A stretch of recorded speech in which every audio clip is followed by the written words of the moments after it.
Good morning students. आज हम संघवाद में शक्तियों के विभाजन के विषय को समझेंगे स्टूडेंट्स।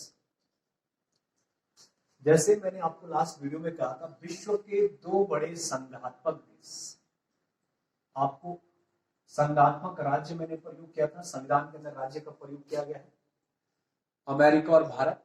और एकात्मक में मैंने आपको लिखा था श्रीलंका और ब्रिटेन।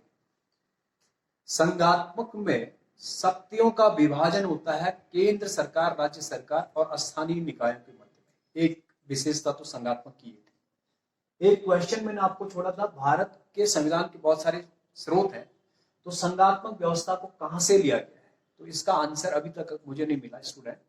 उम्मीद करता हूं कल तक आप लोग मुझे इसका आंसर निकाल करके दे दोगे। ठीक है स्टूडेंट, इससे आपके अंदर अनुसंधान प्रवृत्ति बढ़ेगी, क्योंकि लास्ट ईयर भी आप लोगों ने पढ़ा था, इसलिए मैं ये प्रश्न आपको छोड़ रहा हूँ।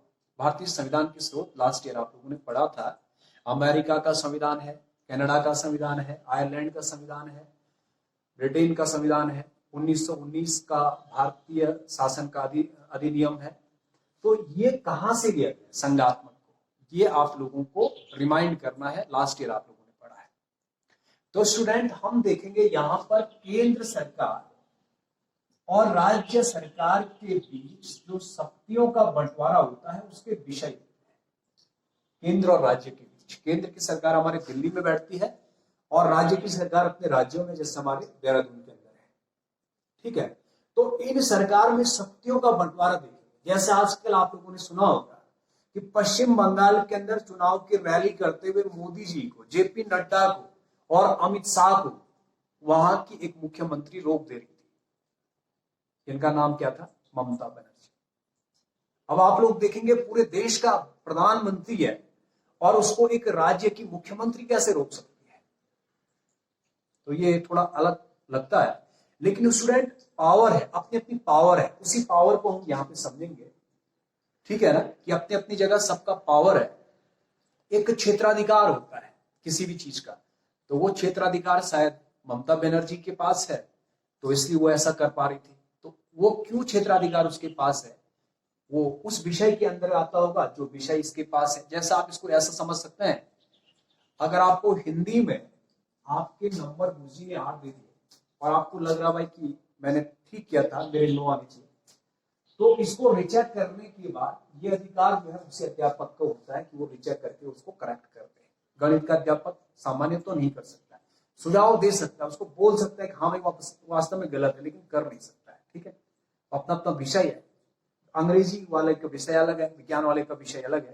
तो ऐसे ही विषय को याद देखेंगे, हमारे पास 3 सूची होती है स्टूडेंट। एक है आपका संघ सूची, और एक है आपका राज्य सूची, और एक है आपका समवर्ती सूची। ठीक है ना, ध्यान से देखेंगे, इसको अंग्रेजी में कहते हैं यूनियन लिस्ट, और ये आपका हो जाएगा राज्य, ये स्टेट लिस्ट हो जाएगा स्टूडेंट, और ये हो जाएगा कंकरेंट लिस्ट। ठीक है, एल एल कर दिया मैंने। इनके अंदर जो विषय है, इसमें जो है मूलतः पहले इसमें 100 विषय आते थे, वर्तमान में 97 के आसपास है। ये किसके अंदर की बात कर रहा हूं मैं? यूनियन लिस्ट की बात कर रहा हूं। यहां आपका 61 था, मूलतः 61 था, और वर्तमान में इसको लगभग 66 के आसपास है, यहां 47 के आसपास है। और जबकि ये पहले कितना हुआ करता था? 52। ये विषय अदला बदली होती है, जैसे कभी आपको कोई गणित पढ़ाता तो नेक्स्ट ईयर कोई दूसरा पढ़ा लेता है, ऐसा चलता है ना, तो ऐसे ही हो गया। तो अभी ये आपके पास है विषय, हम तो 4-5 विषय पढ़ रहे हैं, हिंदी अंग्रेजी, ऐसे ये विषय है। अब ये हिंदी अंग्रेजी गणित को विषय नहीं है, ये एक ही विषय हो जाएगा, इसको हम क्या बोलेंगे? शिक्षा। ठीक है, ये ब्रॉड में आता है, समझ में आ गया स्टूडेंट? तो इस तरीके से जो ये हमारे बंटवारा है, तो संघ सूची के विषयों पर कानून बनाने का अधिकार केवल और केवल केंद्र सरकार को है। इसको नोट कर लेना।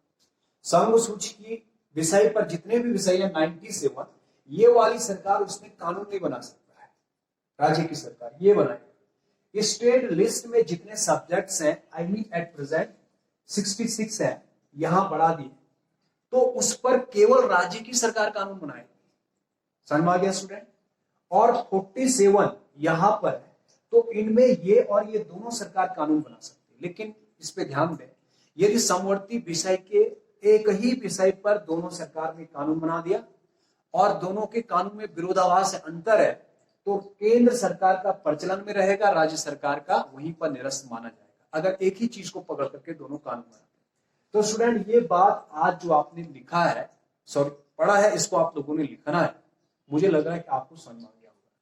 ठीक है student, thank you very much.